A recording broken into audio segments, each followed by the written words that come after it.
রাজনৈতিক দল হিসেবে জামায়াতে ইসলামী কতটা দেউলিয়া তার একটা প্রমাণ হচ্ছে মুফতি আমির হামজাকে তাদের এমপি পদপ্রার্থী করা।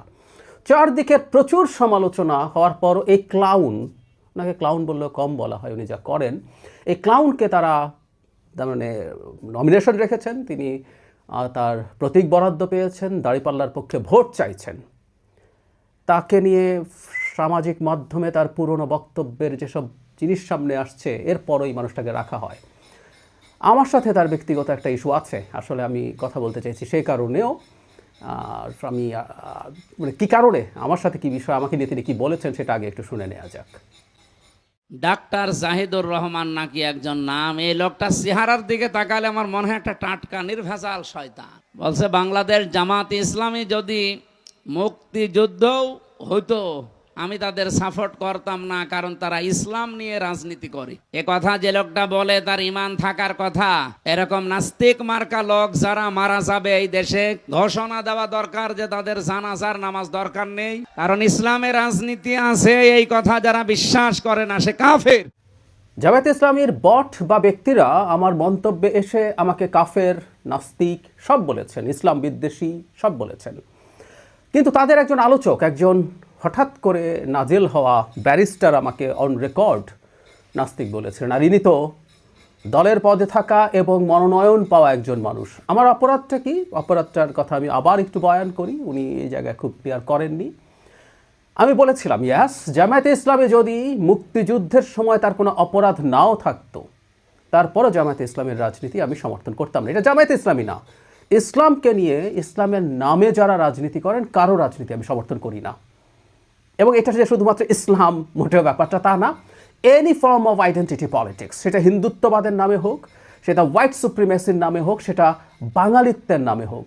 আমি বহুবার এই কথাগুলো বলেছি। আমার অবস্থান সঠিক কি ভুল ইজ এ ডিফারেন্ট ডিবেট, আপনি আমার কথা মানতে হবে তাও প্রয়োজন নাই। কিন্তু এই যে আমি বলছি যে মূলত জামায়াতে ইসলামীকে আনার কারণ, এখন জামায়াতে ইসলামীকে আমরা আনবো কারণ বাংলাদেশে ইসলাম নামে রাজনীতি যারা করে তাদের মধ্যে জামায়াতে ইসলামী সবচেয়ে বড় দল এবং এই মুহূর্তে তারা রাজনীতির মাঠে দ্বিতীয় প্রধান শক্তি, অনেক পেছনে, তারপরও দ্বিতীয়।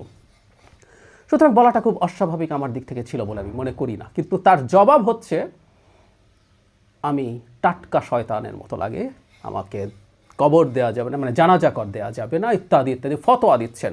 আমি আগেও বলেছি, বাংলাদেশের মাটিতে একজন মুসলিমকে যদি এই ধরনের তকমা দেওয়া হয়, কাফের, শয়তান, নাস্তিক, এই জিনিসগুলো যখন করা হয় তাকে হত্যাযোগ্য করে তোলা হয়। আমরা 13-14 সালে খেয়াল করেছি এটা এই কারণেই আমি মনে করি খুব বিভৎস ব্যাপার। আমার রাজনৈতিক একটা অবস্থান আছে, আমি একজন উদার গণতন্ত্রী, আমি মধ্যপন্থী মানুষ, আমার রাজনীতি কারো পছন্দ নাও হতে পারে। কারো যদি মনে হয় যে ইসলামের নামে, আবারও বলছি ইসলামের নামে যদি করেন সেটা করতে পারেন। আমি এই প্রসঙ্গে একটু বলে রাখি, তাদের হ্যাডাম আসলে আমার পর্যন্তই, কারণ আমাকে বলে পার পেয়ে যাওয়া যায়। আমি মানে কয়েকদিন আগেও মতিউর রহমান নিজামীর ছেলেকে বলেছিলাম, আমার সাথে টকশোতে ছিলেন, তার আরও কিছু ইস্যু নিয়ে আমি আসলে একটা আলাদা ভিডিও করব, কী পরিমাণ ভণ্ডামো তারা করেন সেটা দেখানোর জন্য। যাই হোক, বলেছিলাম মহিবুল্লাহ বাবুনগরীকে একটু নাস্তিক টাস্তিক বলেন, একটু কাফের বলেন, একটু ইসলামোফোব বলেন, কিংবা ফয়জুল করিম যিনি চরমনাইয়ের পীরের মানে জুনিয়র পীর, যিনি নায়েবে আমির ইসলামী আন্দোলনের, তাকে একটু বলেন, তারা যেসব মন্তব্য করেছেন তা করবেন না। তো যে কথাটা বলছিলাম, আমি শুধু ইস্যু না, এর বাইরেও তিনি এই যে গুপ্ত সুপ্ত রাজনীতির যে আলাপ আসছে, প্রমাণ উনি, আমি আর দেখাতে যাচ্ছি না, আপনারা সবাই দেখেছেন কীভাবে নিজকে আওয়ামী লীগ প্রমাণের জন্য বসেছিলেন। মানে বাংলাদেশে আমি আওয়ামী লীগ বলা ছাড়া কি কেউ টিকে থাকতে পারে নাই? পেরেছে।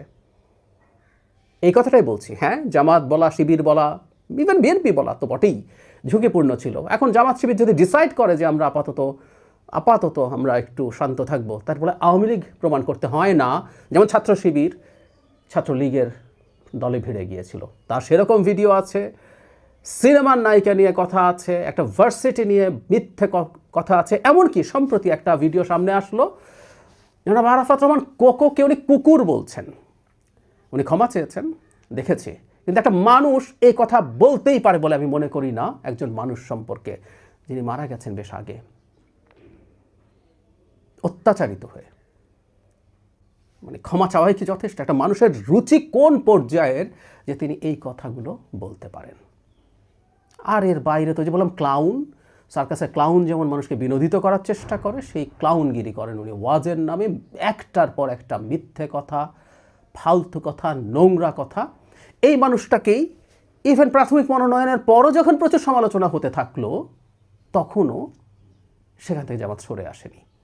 আমি আশা করি বাংলাদেশে যারা সচেতন নাগরিক আছেন, বাংলাদেশে যারা বিদেশি মিশন আছে, তারা প্রত্যেকে এই ব্যাপারগুলো খেয়াল করছেন, জামায়াত আসলে কাকে মনোনয়ন দেয়। আমি প্রায় একটা কথা বলি যে আমরা জামাতের কাছ থেকে অনেক বেশি সততা আশা করি। জনগণ হিসাবে বলছি, যে কোনো একজন ভোটার হিসাবে চাওয়া উচিত।